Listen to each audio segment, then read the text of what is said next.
Le congrès de l'Union générale tunisienne du travail s'est ouvert dans un climat marqué par des tensions internes et une contestation visible sur le terrain. Cette échéance syndicale importante intervient dans un contexte délicat où des divergences de position entre les différentes composantes de l'organisation se font de plus en plus apparentes.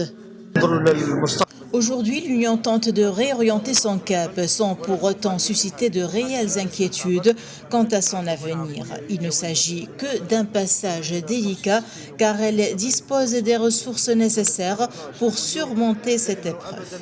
Dès les premières heures de l'événement, les discussions s'annoncent intenses avec à l'ordre du jour des questions liées à la gouvernance, à la ligne syndicale ainsi qu'aux enjeux socio-économiques actuels.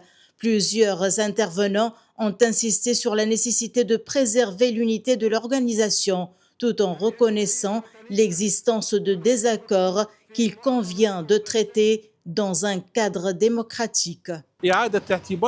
Le principal enjeu demeure la relation avec le pouvoir qui est parvenu à contenir l'Union et à limiter son champ d'action. L'espoir se porte désormais sur la nouvelle direction. Soit elle parviendra à relancer le dialogue, soit elle contraindra les autorités à revenir à la table des négociations. Néanmoins, les premiers indicateurs laissent présager une situation particulièrement complexe. À l'extérieur, devant l'hôtel qui accueille les travaux du Congrès, un groupe de militants et d'adhérents opposés à certaines orientations de la direction a organisé une manifestation. Les protestataires ont exprimé leur mécontentement à travers des slogans dénonçant notamment la gestion interne et appelant à des réformes au sein de la centrale syndicale. Le congrès repose sur des bases contestées, construites au fil de plusieurs étapes marquées par des choix et des fondements négatifs. Ce congrès revêt une importance particulière pour l'avenir de l'UJTT, acteur clé de la scène sociale et politique en Tunisie.